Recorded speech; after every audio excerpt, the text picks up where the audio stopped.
Hello everyone, welcome to my channel. आज हम बात करेंगे आंवला नवमी की पूजन सामग्री के बारे में। कार्तिक मास की शुक्ल पक्ष की नवमी तिथि को आंवला नवमी के रूप में मनाया जाता है। इस दिन आंवला के वृक्ष की या फिर आंवला के पौधे की पूजा की जाती है और आंवला के वृक्ष के नीचे बैठकर ही भोजन किया जाता है।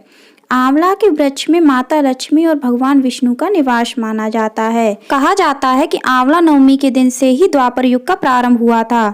आंवला नवमी के दिन यदि कोई शुभ कार्य किया जाता है तो उसका अच्छा फल प्राप्त होता है। तो चलिए फिर अब आंवला नवमी की पूजन सामग्री के बारे में बात कर लेते हैं। आंवला नवमी की पूजा करने के लिए सबसे पहले हमने एक घी का दीपक बनाया है। इस दीपक से हम आंवला नवमी की पूजा करने के बाद आंवला के वृक्ष की आरती करेंगे। अब हमने यहाँ पर रोली ली है, अक्षत लिए हैं और चंदन लिया है। इसके बाद आंवला नवमी की पूजा में आंवला के वृक्ष पर आंवला अर्पित किए जाते हैं। यदि आपको किसी कारणवश आंवला नहीं मिल पाते हैं तो आप आटा के आंवला भी अर्पित कर सकते हैं। संख्या में आप इनको 108 भी ले सकते हैं। इसके अलावा आपको जितने उपलब्ध हो जाए, जितनी आपकी श्रद्धा हो, अपनी सामर्थ्य के अनुसार आप अर्पित कर सकते हैं। अब आंवला नवमी की पूजा में आंवला के वृक्ष की फेरी लगाई जाती है, जिसके लिए हमने कच्चा सूत लिया है। कच्चा सूत ना मिले तो आप पीला धागा भी ले सकते हैं, आप उससे भी फेरी लगा सकते हैं। इसके बाद आंवला नवमी की पूजा में 108 बाती का दीपक बनाया जाता है।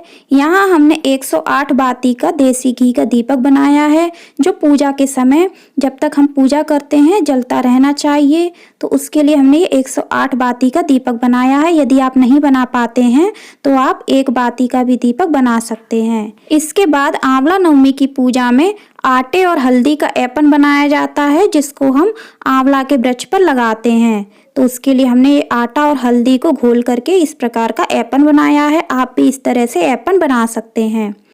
अब हमने आंवला नवमी की पूजा के लिए कलावा लिया है। यहाँ हमने सुपारी से गणेश जी बनाए हैं। सुपारी पर हमने कलावा लपेटा हुआ है। इसके बाद हमने सुपारी ली है, हल्दी की गांठ ली है, धूपबत्ती ली है और माचिस ली है।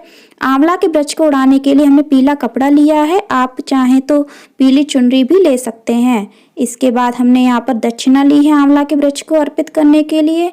अब हमने यहाँ पर सिंदूर लिया है, जो कि हम माता लक्ष्मी के नाम से आंवला के वृक्ष को अर्पित करेंगे।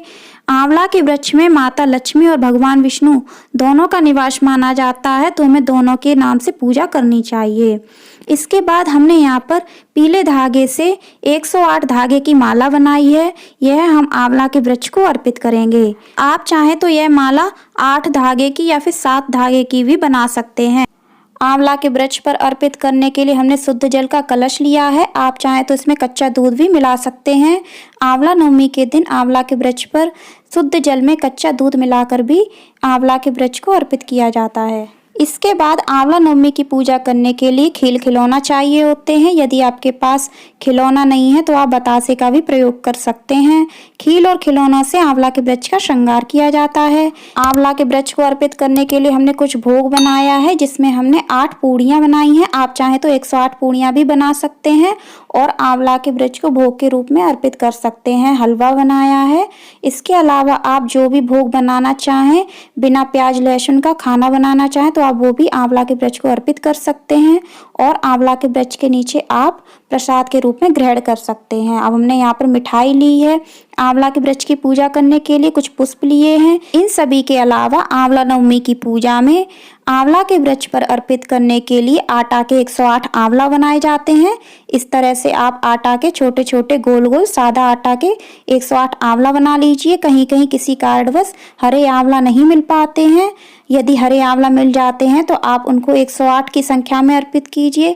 यदि नहीं मिल पाते हैं तो आप आटा से 108 आंवला छोटे छोटे बना करके आंवला के वृक्ष को अर्पित कर सकते हैं। आंवला के वृक्ष पर अर्पित करने के लिए हमने पीला फल लिया है।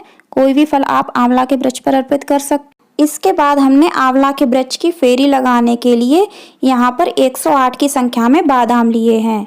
आप बादाम की जगह कोई भी खाने पीने की चीज ले सकते हैं या फिर कोई भी वस्तु ले सकते हैं जिससे आप फेरी लगाना चाहें। इसके अलावा यदि आप 108 फेरी नहीं लगा पाते हैं तो आप 8 फेरी भी लगा सकते हैं, तो आप 8 की संख्या में लें। अब हमने यहाँ पर माता लक्ष्मी को अर्पित करने के लिए सुहाग सामग्री ली है, जिसको हम आंवला के वृक्ष पर माता लक्ष्मी के नाम से अर्पित करेंगे।